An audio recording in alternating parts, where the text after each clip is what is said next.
سامعین و سامعات، السلام علیکم ورحمۃ اللہ وبرکاتہ۔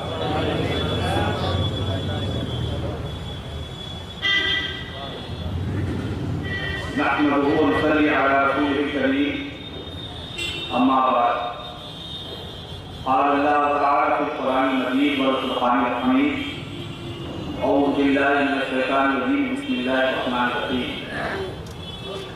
اهدنا الصراط المستقیم صراط الذین انعمت علیہم غیر المغضوب علیہم ولا الضالین۔ صدق اللہ العظیم وبلغ رسولہ النبی الکریم ونحن علی ذلک من الشاہدین والشاکرین۔ ایک بار آواز بلند حضور انیسے کے قسم محمد رسول اللہ صلی اللہ علیہ وسلم کی بارگاہ کے درمیان میں درود پاک کی جانب نشاور کرنے کے صلی اللہ علیہ وسلم صلاۃ و سلام علیک یا رسول اللہ، صلاۃ و سلام علیک یا حبیب اللہ۔ میں نے مانا میری آواز نہیں جائے گی، میں نے مانا میری آواز نہیں جائے گی، دور دیوار سے ٹکرا کے پلٹ آئے گی، دور دیوار سے ٹکرا کے پلٹ آئے گی۔ اب بھی موقع ہے، اندھیروں کا کرو کوئی علاج، اب بھی موقع ہے، اندھیروں کا کرو کوئی علاج، ورنہ یہ نسل اجالوں کو طرف جائے گی، ورنہ یہ نسل اجالوں کو طرف جائے گی۔ جن چراغوں کو ہواؤں کا کوئی خوف نہیں، جن چراغوں کو ہواؤں کا کوئی خوف نہیں، ان چراغوں کو ہواؤں سے بچایا جائے، ان چراغوں کو ہواؤں سے بچایا جائے۔ جس کو طوفان سے الجھنے کی وہ عادت محسن، جس کو طوفان سے الجھنے کی وہ عادت محسن، ایسی کشتی کو سمندر کی دعا دیتا ہے، ایسی کشتی کو سمندر کی دعا دیتا ہے۔ قافلے ریت ہوئے دشتے جنوں میں کتنے، قافلے ریت ہوئے دشتے جنوں میں کتنے، پھر بھی آوارہ مزاجوں کا سفر جاری ہے، پھر بھی آوارہ مزاجوں کا سفر جاری ہے۔ کوشش لازم ہے پیارے، کوشش لازم ہے پیارے، آگے جو اس کو منظور۔ معزز سامعین، یہ میری خوش بختی ہے اور اہل بریلی الہ آباد کی کرم فرمائی کہ اپنی چھوٹی سی عمر میں الحمدللہ ہندوستان کے موسیقی پارٹ میں خطاب کا شرف حاصل ہوا، لیکن یہ بھارت کا پہلا اسٹیج ہے جو میرے لیے ایک ہوم اسٹیج کی طرح بن چکا ہے۔ یہ چوتھی بار مجھے آنے کا مجھے شرف حاصل ہو رہا ہے، اور ہر سال ایک الگ ٹاپک رکھا ہوتا ہے۔ اس میں کہنے میں یہ بات ہوں کہ الحمدللہ یہ پروگرام اتنا منظم طریقے سے ہوتا ہے، اس میں حضرت مولانا ظاہر صاحب کی صدارت، سید صاحب کا خلوص اور دیگر تنظیم کے دیگر اراکین کی جو ان تک محنتیں ہوتی ہیں وہ قابل رشک ہیں اور قابل محبت ہیں۔ میں یاد آوری کے لیے تمام حضرات کا شکریہ ادا کرتا ہوں۔ پچھلے سال کا جو عنوان تھا میڈیا اور سوشل میڈیا، اسلام اور تبلیغ اسلام کی کردار، بڑا ادھورا رہ گیا تھا وقت کی قلت میں۔ اس سے پیشتر کا عنوان تھا دور جدید میں تربیت اولاد میں والدین کی کوتاہیاں، وہ بھی ناقص رہ گیا تھا۔ ایک عنوان دیا گیا تھا، یہ 2014 کے بعد ہوا تھا، عصر حاضر کے مسائل اور ہندوستانی مسلمانوں کے مسائل کا حل، عصر حاضر کے چیلنجز اور ہندوستانی مسلمانوں کے مسائل کا حل، تو بھی قابل تھا۔ آج کا جو ٹاپک ہے یہ بڑا ہی بڑی ٹاپک ہے، لفظ فتنہ، دور جدید میں وہی جدید فتنے۔ اب یہ لفظ فتنے سے گفتگو کریں گے تو پوری رات اس پر گفتگو ہو سکتی ہے۔ اس میں نیشنل انٹرنیشنل لیول پہ آپ موضوعات کو انتخاب کریں، سیاسی الگ ہیں، سماجی الگ ہیں، مذہبی الگ ہیں، بین الاقوامی سطح الگ ہیں، اور ہمارے خانگی الگ ہیں۔ کوشش کی جائے گی کہ جو ہمارے ملک کے اندر، ہمارے علاقے خطے کے اندر جو چیزیں ہیں اس پر روشنی ڈالی جائے خاص طور سے، اور اس سے ہماری قوم آج بہت آزما ہے۔ آپ لوگوں کی دعاؤں سے پچھلے 6 سالوں سے جامعہ ملیہ اسلامیہ کے اندر جماعت اہل سنت کی ایک عظیم اور بڑی شخصیت خلیفہ اعلیٰ حضرت مبلغ اسلام علامہ ابوالعلیم بریلوی رحمۃ اللہ علیہ کو پی ایچ ڈی کرنے کا شرف حاصل ہوا۔ میری پی ایچ ڈی جاری ہے۔ آپ لوگ دنیا کے 45 ممالک میں آپ کے ناقابل فراموش کارنامے ہیں، بزرگ حضرات کو خوبی جانتے ہیں، حضرت کو خوبی جانتے ہیں۔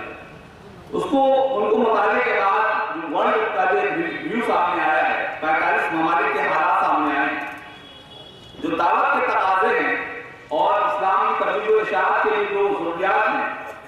اگر ہم بر اعظم کے ترازو میں اگر ہم تقسیم کریں یا ہندوستان میں اسٹیٹ لیول پر تقسیم کریں اور شعبات میں تقسیم کریں تو 50 سینکڑوں کی شکل میں آپ کے سامنے وہ چیزیں آئیں گی.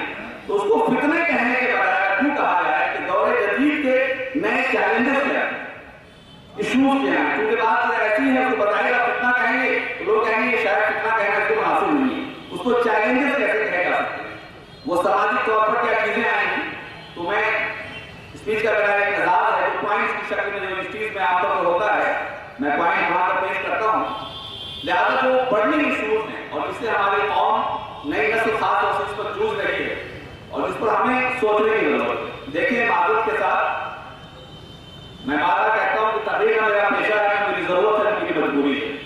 ہم لوگ جو محسوس کرتے ہیں جو دیکھتے ہیں یونیورسٹیز کے اندر میں حالات, ابھی میں متھرا میں انٹرفیٹ ڈائیلاگ میں تھا جہاں دنیا کے تمام مذاہب کے لوگ موجود تھے, بہت سارے چیلنجز سامنے آئے. ہمیں کس تناظر میں اپنے مبلغین اور دعات کو تیار کرنے کی ضرورت ہے, شعبات کی روشنی میں کیسے اس کو تقسیم کی ضرورت ہے, تخصص کا ایک مزاج, قسم کا مزاج لانے کی ضرورت ہے ہماری قوم کے پاس افراد. ابھی 2 روز پہلے حالیہ خبر ملی بریلی شریف, مہاراشٹر شریف اور اس کے قرب و جوار کے بغل میں ایٹا میں ایک چھوٹا سا گاؤں ہے جہاں ایک بڑی تعداد جو ہے قادیانی مذاہب کے لوگوں کی وہاں ابھر گئی.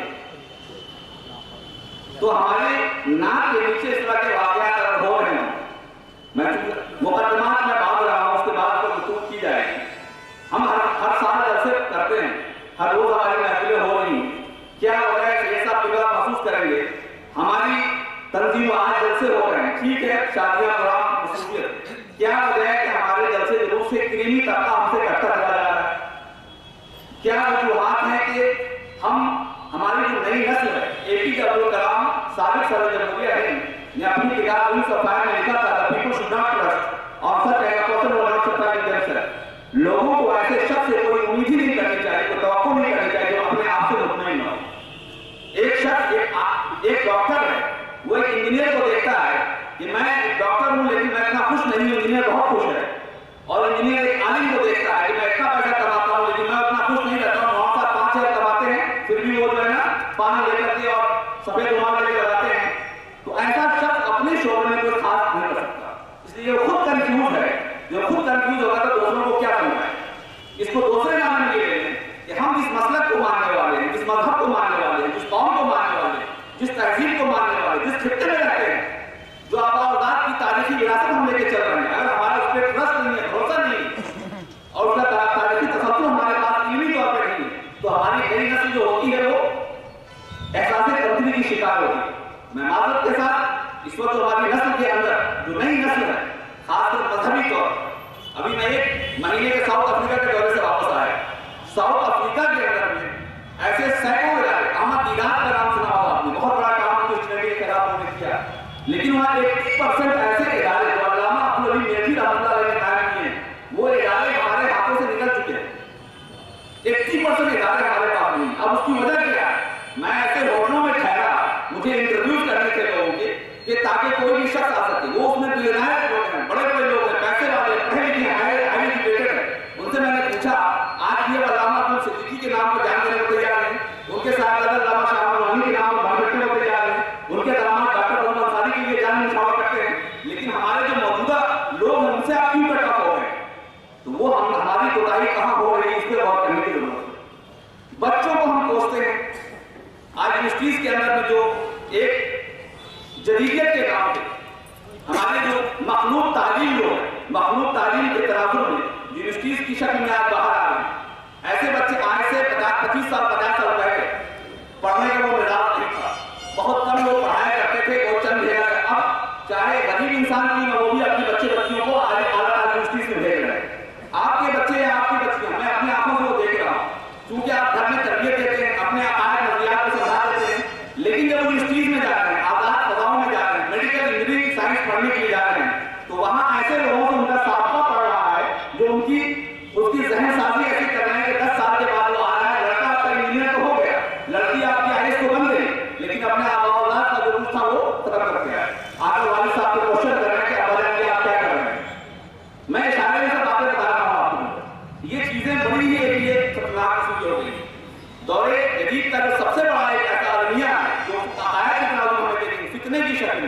وہ ایک الہاد کی شکل میں سامنے آیا ہے اور یہ الہادی فکر پیدا ہوئی ہے کیونکہ ملک کے حالات، ہمارے وطن عزیز کے جو حالات ہیں اس پر آپ کو غور کرنا پڑے گا۔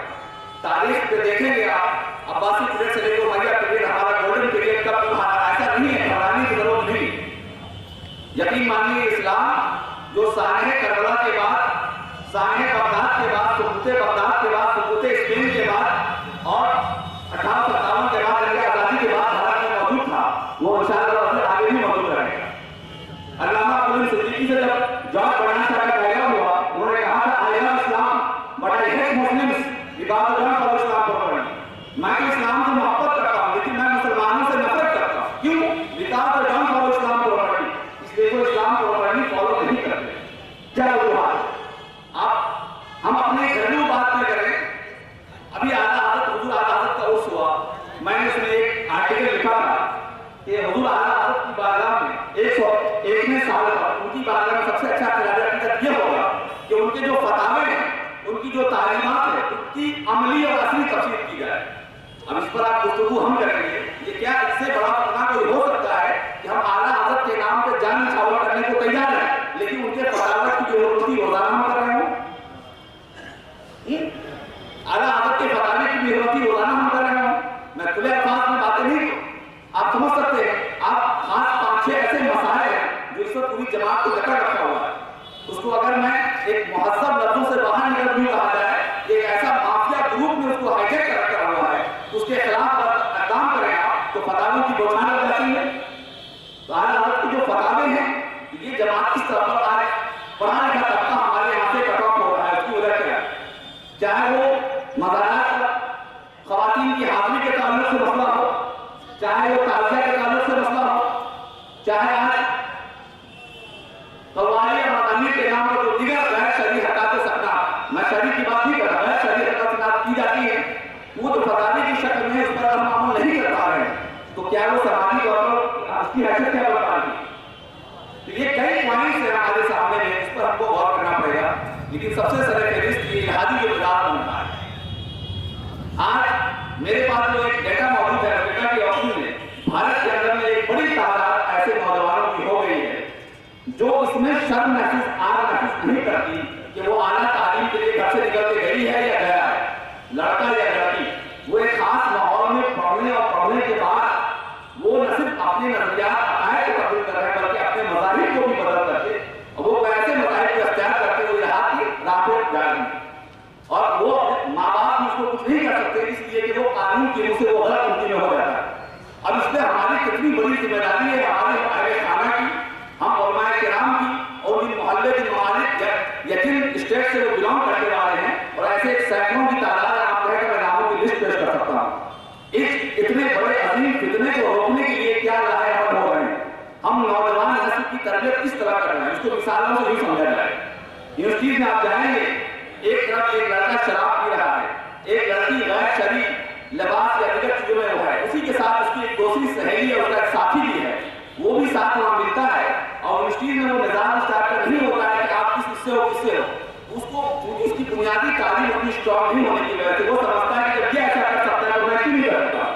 تو ضرورت یہ ہے کہ اس کی بنیادی تعلیم، اس کی سرپرستی، اس کی جو تربیت ابتدا میں ایسی کی جائے، یا سمر ویکیشن یا ونٹر ویکیشن میں جب وہ آئے، الہ آباد کی بات نہیں ہے کیونکہ بات آگے بھی جائے گی، تو ہر خطے میں ایک ایسا سمر کیمپ گرمی کے مہینے میں یا جاڑے کے مہینے میں چھٹیوں میں لگایا جائے، اس طرح کی جو الہادی فکر پیدا ہو رہی ہے، دہلیت کی فکر پیدا ہو رہی ہے، کمیونزم کی فکر پیدا ہو رہی ہے، مذہب بیزاری کا جو مزاج پیدا ہو رہا ہے، یا ہمارے وہ لوگ جو بظاہر مذہب کا کام تو کر رہے ہیں، بظاہر مذہب سے جو ایک ایسا بڑا طبقہ ایسا بھی ہے جو مدارس سے نکل کر مدارس کے فارغین یونیورسٹیز کی طرف جا رہے ہیں، بڑا کام کر رہے ہیں، اعلیٰ تعلیم حاصل کر رہے ہیں، اعلیٰ عہدوں پہ فائز ہو رہے ہیں، لیکن ان کے اندر جماعت اہل سنت کے خلاف تیور بھی پیدا ہو رہا ہے اور وہ ہمارے اقامے کے خلاف اپنی زبان درازیاں بھی کرنا شروع کر دیتے ہیں، کبھی کبھی اپنی حدیں بھی پار کر جاتے ہیں۔ تو صرف آج کی جو نسل ہے ہم صرف ڈانٹ کر اس کو سمجھا نہیں سکتے، چونکہ آپ کو اس کو پیار سے یہ کرنا ہوگا کہ بیٹا یہ آپ کے لیے غلط ہے یا صحیح ہے، اس کا صحیح حل کرنا ہے۔ جیسے ڈاکٹر جب آپ کو کسی مرض کے بعد کہتا ہے کہ یہ آپ نہیں کھا سکتے تو ڈاکٹر اس کا سبسٹیوٹ آپ کو دیتا ہے، ہمیں بہت ہی سنجیدگی سے غور کرنا ہوگا، ڈاکٹر اس کا سبسٹیوٹ دیتا ہے۔ میں نے تربیت اولاد میں والدین کی کوتاہیاں پہ ایک بات کہی، کچھ لوگ یہاں سے وہ رو رہے تھے اخبار آنکھوں سے آگے ملے کہ ایسا لگ رہا ہے کہ یہ کیس میرا آپ نے بتایا. کچھ ایسے لوگ ہوتے ہیں جو کافی پیسے والے ہوتے ہیں اور وہ پیسے والے ہیں سعودیہ یہاں اور لندن فرانس سے ہر مہینے 25-50 سے اپنے بچے کو بھیج دیا. لیکن کیا بچے کو بھیجنا وہی کافی ہے؟ بچے کی تربیت پیدائش سے لے کر جوانی تک اس حال میں ہونی چاہیے. اس کا جو وقت تھا ملنے کا سٹیز میں آپ آ جائیں یا میٹروپولیٹن سٹیز میں یہاں کے حالات بھی کچھ حد تک جو کاروباری لوگ ہوں گے بزنس مین ہوں گے صبح سے شام تک آپ باہر نکل آتے ہیں آپ کے بچے کو ایک ایسے مسائل کے ساتھ وقت گزار رہے ہیں آپ کو پتہ نہیں کہ ان کی غیر شعوری طور پر کس طرح کی ان کی تربیت ہو رہی ہے جو ایک رانگ ڈائریکشن میں جا رہی ہے. اور ایک وقت ایسا آتا ہے جب شادی بیاہ کا وقت آتا ہے یا بلوغت کا وقت آتا ہے تو آپ پر یہ یاد افشا ہوتا ہے کہ میرا بچہ یا میری بچی میرے ہاتھ سے نکل چکی ہے اس کا دماغ جو ہے ڈائیورٹ کر دیا گیا ہے. تو اس وقت ہم سے یہ احساس ہوتا ہے کہ ہم سے کتنی بڑی کوتاہی ہو گئی. پیسہ دینا ذمہ داری نہیں بلکہ ساتھ ساتھ اس کی اسلامی طور طریقے سے اس کی تربیت کرنا بھی ہمارا فریضہ رہا ہے. اس سے ہم بہت دور ہوتے رہے. یہ سماجی طور پر ایک بہت ہی کامن چیزیں آ رہی ہیں اور اسلامی جو لب و لہجہ ہے ڈریس ہے خاص طور ہماری اگر مائیں بہنیں آواز سن رہی ہوں میری بچیاں میں بہنیں آواز جا رہی ہوں تو خواتین کو یہ سمجھنے کی ضرورت ہے کہ آج جو جدیدیت کے نام پر حقوق نسواں کے نام پر ویمن امپاورمنٹ کے نام پر جتنے بھی لاز بات کی گئے جنیوا کے گیٹ پہ لکھا ہوا ہے the greatest law giver of the world. جب مسٹر مائیکل ہنٹ نے کتاب لکھی دنیا کی سب 100 لوگوں کی 100 کی نمبر 1 میں نبی پاک صلی اللہ علیہ وسلم کا سب سے پہلا نام دیا گیا. تو یہ ایک کانفیڈنس رکھیں کہ ہم جس مسلک مذہب کو مانتے ہیں وہ حق ہے اور اسی کے ساتھ ساتھ اپنے اخلاق اور کردار کو اتنا بہتر بنائیں کہ دوسرے آپ انسپائر نہ کہ آپ بنیادی تعلیم اتنی کمزور رکھیں اس کو دوسروں کو انسپریشن نہ رکھیں بلکہ دوسروں سے انسپائر ہو جائیں. یہ خاص طور سے کچھ ایسے پوائنٹس ہیں جس پہ ہمیں بہت سنجیدگی سے غور کی ضرورت ہے. اور اب جلسوں کے مزاج میں جو ماہانہ یا سالانہ طرف سے ایک ایسا ایک روایتی نئی رسموں کو سامنے رکھا گیا ہے جو ہمارے علماء کرام نے الہ آباد کی سرزمین ہو یا وہ کہیں ایسے ایسے ذہین ہمارے لوگ ہیں ہمارے دعائیں دین ہیں جن سے استفادہ کرنے کی ضرورت ہے. گارجین حضرات تنظیم اصلاح معاشرہ جیسی تنظیموں کا استعمال کریں وہاں پر لوگ ان کا سپورٹ کریں مکمل طور پر ساتھ میں اور نکڑ نکڑ پہ علاقے خطے میں ایسی محفلیں کریں نوجوانوں کے لیے. اور اس میں کئی طبقے ہو رہے ہیں کئی طرح کے ایشوز سامنے چیلنج آ رہے ہیں. ایک تو نوجوان نسلوں کا مسئلہ آ رہا ہے. دوسرا ہماری جماعت کا جو کریمی طبقہ ہے کریمی سے مطلب وہ ڈاکٹر ہے انجینئر ہے پروفیسر ہے لائر ہے وہ جج ہے وہ ایڈوکیٹ ہے ہائی ایجوکیٹڈ طبقہ ہے وہ کہیں نہ کہیں ہماری جو روایتی تقریریں ہو رہی ہیں ہمارا جو کنٹینٹ ڈلیور ہو رہا ہے جو ہمارے لہجے ہیں جو ہمارا ہر بات کو ریپروڈکشن کرنے کی انداز ہے اس سے وہ نالا ہو کر ہمارا ہے کہ وہ ہم سے کٹا ہوا ہے. آپ یاد رکھیں آپ عباسی پیڑ میں آئیے ڈاکٹر صاحب تشریف فرما ہے. آج ہم نے علم کو تقسیم کیا اس پہ ایک اختلاف امت کا ایک اپنی جگہ پر ہے لیکن ہر وہ علم جس سے اسلام کی تبلیغ و اشاعت کی جا سکتی ہے وہ اسلام کے دائرے میں آتا ہے. لہٰذا ایک شخص جو عالم ہے بڑا ہے لیکن دوسرا ایک ڈاکٹر ہے دوسرا ایک ایڈوکیٹ ہے اب ایک ڈی ایس پی ایک کلکٹر ہے تو سب ہمارے لیے کام آ سکتا ہے. ان سے ایسے لوگوں کو ایک ایسی محفل سنجیدہ محفل کی جائے اور وہ اس کا ایک ٹائم ہو سکتا ہے کہ اس میں کس طرح سے آپ اپنا مشورہ دے سکتے ہیں سماجی طور پر. اس لیے کہ سچویشن کو کنٹرول کرنے کے لیے ہمیں خود کو کنٹرول کرنا پڑے گا اور دوستوں سے ڈرنے کی ضرورت نہیں کہ ہمارے حالات کیا ہو. جو مسلمانوں کے مسائل والی تقریر کی گئی تھی اس میں یہ بات کہی گئی تھی کہ 72 سال آزادی کے ہو گئے 72 سال آزادی میں ہم نے مسلمانوں علامہ یاسین اسد مصباحی صاحب کی ایک کتاب ہے عام لوگوں کے ذہن میں سوال آتا ہے کہ آخر ہمارے علماء نے ایسا کام کیوں نہیں کیا. جب بھی مسئلہ قیادت کا آتا ہے نیشنل لیول پر قیادت کرنے کا سیاست میں یا سماجی طور پر ہمارے علماء نے ایسا کیوں نہیں کیا. اس میں 2 غلطیاں پائی جاتی ہیں. ایسے افراد کو علامہ یاسین اسد مصباحی یا اس طرح کی دیگر کتابوں کو پڑھنی چاہیے. علماء سنت کی قیادت و بصیرت وہ کتاب اس بنیاد کی ہے جہاں بتایا گیا کہ ہمارے علماء نے جو اقدام نہیں کیے تھے وہ ان کی بصیرت تھی. وہاں پر مسجدوں میں جا کے کشتے نہیں لگائے گئے تھے اپنی ایمان دھرم کا سودا نہیں کیا تھا اپنے زمین کو نہیں بیچا تھا تصوف کے نام پر صوفیہ کے نام کی عظمت کا سودا نہیں کیا تھا. تو وہ ہمارے علماء کی بصیرت تھی اور ساتھ ساتھ علماء کی قیادتیں ہیں اس قیادت سے تاریخ سے ہماری نئی نسل جو ہے وہ واقف نہیں. اس سلسلے میں ڈاکٹر رام پوریانی آج کے عہد حاضر میں آج کیا ہوتا ہے ہمارے یہاں تو مسئلہ ہوتا ہے کہ جب پانی سر پہ آ جاتا ہے تو اس پر غور کرتے ہیں. ملک کے جو حالات بنتے جا رہے ہیں وہ طبقہ جس کو یہ پتا ہے کہ ملک کی آزادی سے لے کر کے آج تک مسلمانوں کی جو قربانیاں ہیں اس پر خطاب ہو چکا ہے بہت پہلے لیکن اس کے باوجود بھی وہ ہم سے ناراض کیوں کریں. اس لیے کہ ہمیں اوریجنل تاریخ وہاں تک نہیں پہنچائی ہے. ہمارے اردو کے پروفیسر حضرات کہتے ہیں اور ہسٹری کے پروفیسر کہتے ہیں کہ اورنگزیب قاتل تھا موضوع انہیں یہ پتا نہیں. وہ حضرت ٹیپو سلطان علی رحمہ کے خلاف وہ زبان درازی کرتے ہیں جو خود ہمیں اپنی تاریخ نہیں پتا ہے کہ ہمیں کیا